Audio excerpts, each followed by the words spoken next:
Morning, good afternoon. I hope you're having a wonderful day. Today, as the intro slide says, we're going to review some basics, and for a few slides, we will be discussing the cold dish as well. Basic one. I've said this in every class I've ever taught, I think, in the past 10 years. Everything is a, and when we're dealing with an argument, we make a claim. Sometimes we make qualifiers, usually, most often, we provide reasons and evidence to back it up. We explain why the reasons and evidence back it up. And then perhaps we add more backing to the warrant or to the evidence. When you're developing claims, you start with the reasons supplied by the research and the evidence. You create the claim based on that evidence, and you develop a warrant to link the claim to the evidence. And when I say start with reasons, it might also, reasons in this sense, might be the data that the evidence finds, that the evidence has in its research, or it might be their claims about what the data means. Either one of those fit into the term reasons for the purposes of what we're writing about. Let me give you a quick, terrible perhaps, but serviceable example. There is research that says hotel bathtubs are slippery. I'm going to make the claim that people shouldn't dance while showering in a hotel bathroom. My warrant is you don't want strangers to see you lying on a floor naked and crying. The thing that's probably missing in here is the fact that if it is slippery and you are dancing, you will likely fall. I will leave the fact of how people shower. If you shower with your clothes on, so be it. Let's move on to the thesis statement. The thesis statement, I think, has several functions. Number one, answer the question. Number two, provide a roadmap for the reader and for you as a writer so that you can remember what it is you're trying to do. I think a lot of times we start with an idea, we start writing, we find something that diverts us from the main idea, and we start following that. If you have a solid thesis, all you have to do is remember the thesis. The thesis is probably going to be something people dispute because everything's an argument. And then usually, I think it's important to place it in the first paragraph. It's where people expect it to be. It again is a roadmap, so the roadmap should be early in the adventure of reading a paper, not during the adventure, when you're trying to get out of trouble. From the last assignment, before break, I had you guys write about cultural appropriation. This thesis statement answered the prompt, and it gave me at least a reason why things are the way they are. I'm taking kind of the last half of it, but she properly uses information from the Navajo culture and her creative mind to tell a story. And it adds a bit of detail in the fact that this is a science fiction or fantasy book, and therefore not a religious book. She's asking me to make a little bit of a leap, or I can't remember who wrote this. But the author is setting up an answer that this is not a work of cultural appropriation. It at least answers the prompt and it gives me some reasons. It's not a religious text, it's a work of science fiction and fantasy. The author is using the information properly, and she is creating new details to tell a story. I think all of that's important. Let's move on to warrants. Warrants provide a connection between the claim and the reason/evidence. They explain, how do I get from the data to the claim? They may require backing with further evidence, obviously, but I think the warrants also allow you as a writer and allow the readers to determine some unstated assumptions. I want to stress here that perhaps in almost all the papers we write, the warrants are the most important part. My job is not to tell you what to think. My job is to determine whether you are indeed thinking. Are you using the data in an innovative way, or are you just parroting something else? The warrants are explaining how you're using the data. The warrants are explaining why the data matters. I realize that we have always, put paragraph limits or page limits or some kind of limit on you. It has to be this long. It has to do this thing.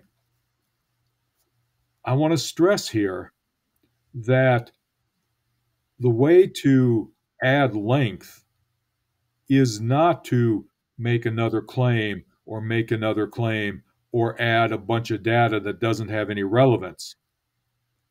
The way to add length that meets the purpose of the assignment is to develop the warrant, strengthen the warrant, and add to the warrant. I'll stress again, the warrants are the most important part of the paper. Remember, you should provide original thought about the quotation, about the concrete detail, about the data.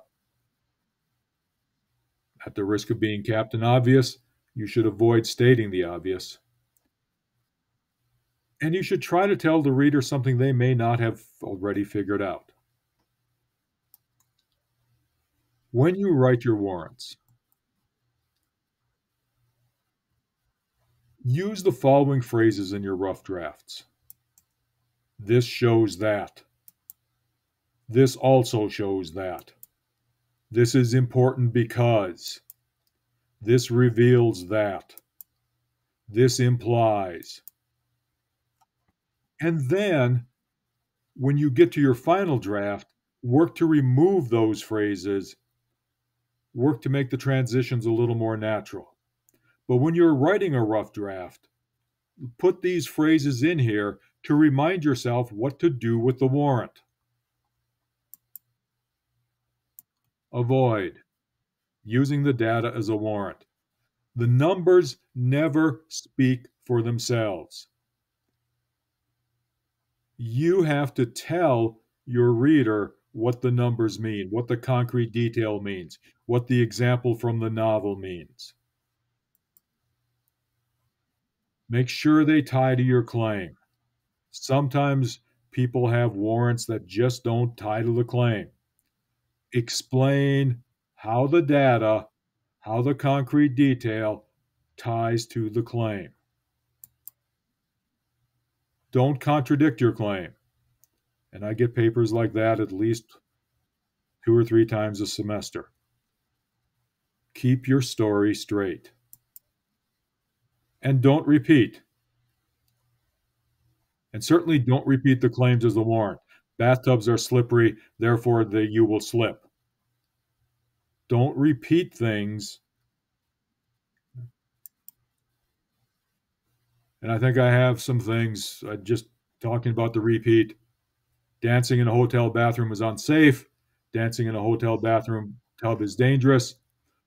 Unsafe and dangerous are the same things. It's risky because one can fall, one can break bones, one can lie whimpering in the middle of the bathroom floor until the maid finds you. So there's broken bones, there is pain, There's embarrassment. All of those fit dangerous and unsafe. The second example, unsafe, is pretty generic.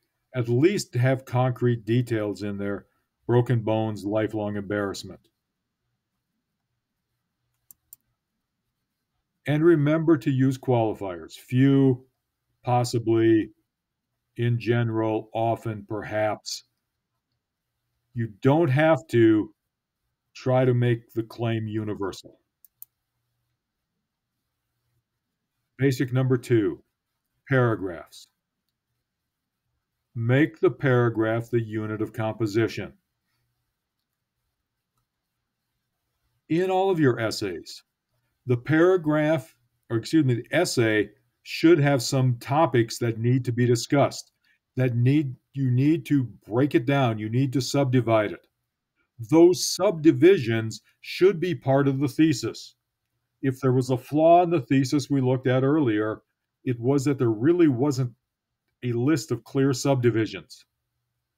Let the reader know what's going on. And sometimes that thesis might be a 2-sentence thing. Also, paragraphs aid the reader. If you look at the thing from Strunk and White, the beginning of each paragraph is a signal that there's a new step in the development of the subject. And remember, the body paragraphs are the building block, just like the previous slide said.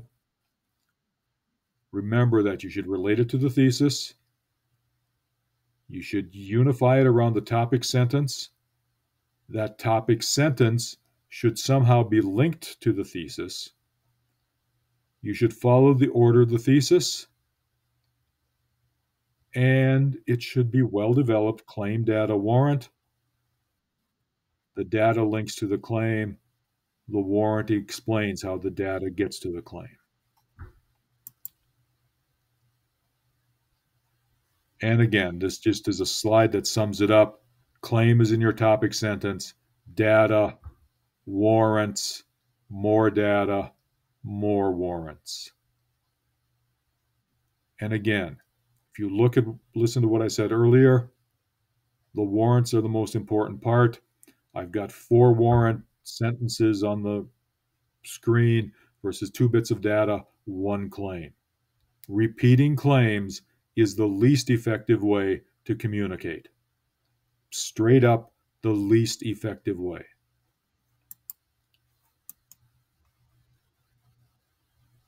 From the last assignment, I thought this was a pretty decent paragraph.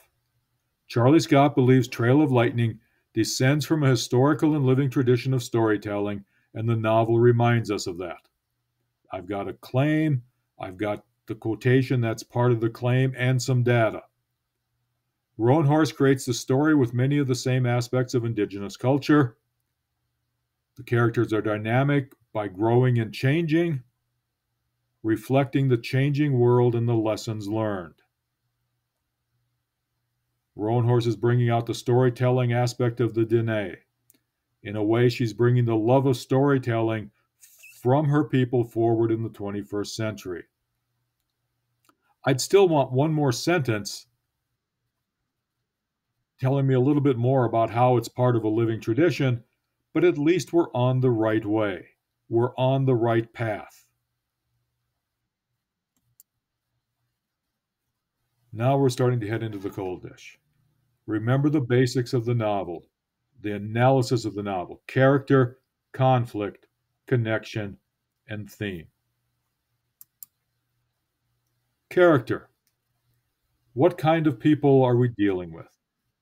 And we do that by what the character says, what the character does, how others react to the character.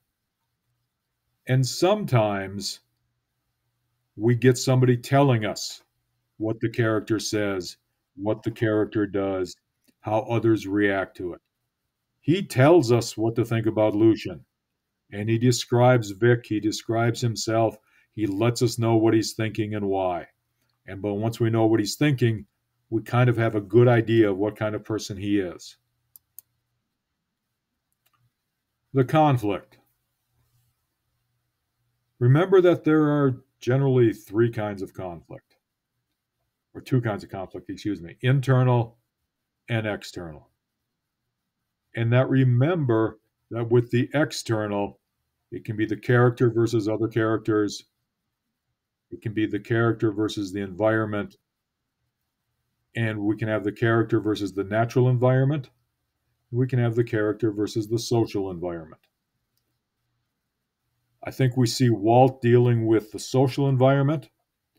As we get on in the story, I'll just, without giving you much of a spoiler, there'll be a conflict with the natural environment. And we certainly see an internal conflict with Walt's self doubts about whether he's doing the right thing, all of those sorts of things. And there's character conflicts throughout as Walt is trying to figure out who murdered whom. What you need to look at is how accurate are those characters?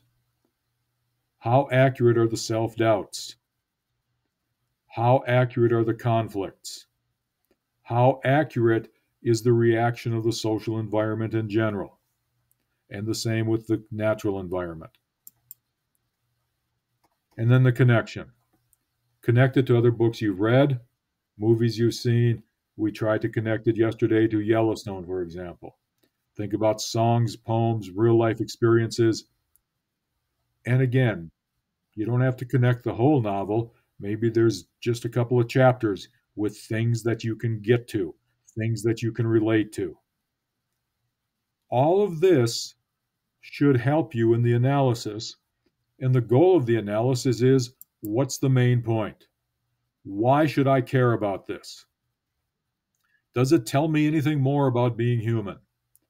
If you will allow me a second to play philosopher without a license, I think half of our reason for existing is learning how to be human. Remember that the theme should be stated in a complete sentence, not a single word, and not every novel has a theme. I might argue that Trail of Lightning may or may not have had a theme. I'm not sure. I think this one perhaps gets a little closer. And then finally, on the basic essay format, as you're writing your essay, get the reader's attention, get the major points in the thesis statement early. If you're writing an essay test, get that thesis statement out there, answer the question right away, and then give me the major points. Either way, you need a thesis. Build the body with paragraphs. The topics in each paragraph should follow the introduction. That fourth bullet point, explain why, warrants, warrants, warrants. And I'm going to say it a couple more times. Warrants, warrants, warrants. Explain, then explain some more. Restate your thesis, sum it up, get done. I'm going to, after the conferences, probably spend one more review on writing, talking about being concise, talking about being active, repeating some of the things I've said before. I know that repetition is not something that everybody loves. However, I think one of the things I've learned in my old age is to take it from John Wooden. He was the best basketball coach of the 60s and 70s. He won, I think, 8 national titles with UCLA. He had the best basketball players in the country at the time. And he began each fall by teaching people how to put on socks and tie their shoes. Writing is a heck of a lot more complicated than that. And I think it behooves all of us to remember the basics and be reminded of the basics as we're writing. I hope everybody has a good day. I hope to see you all in the next class period.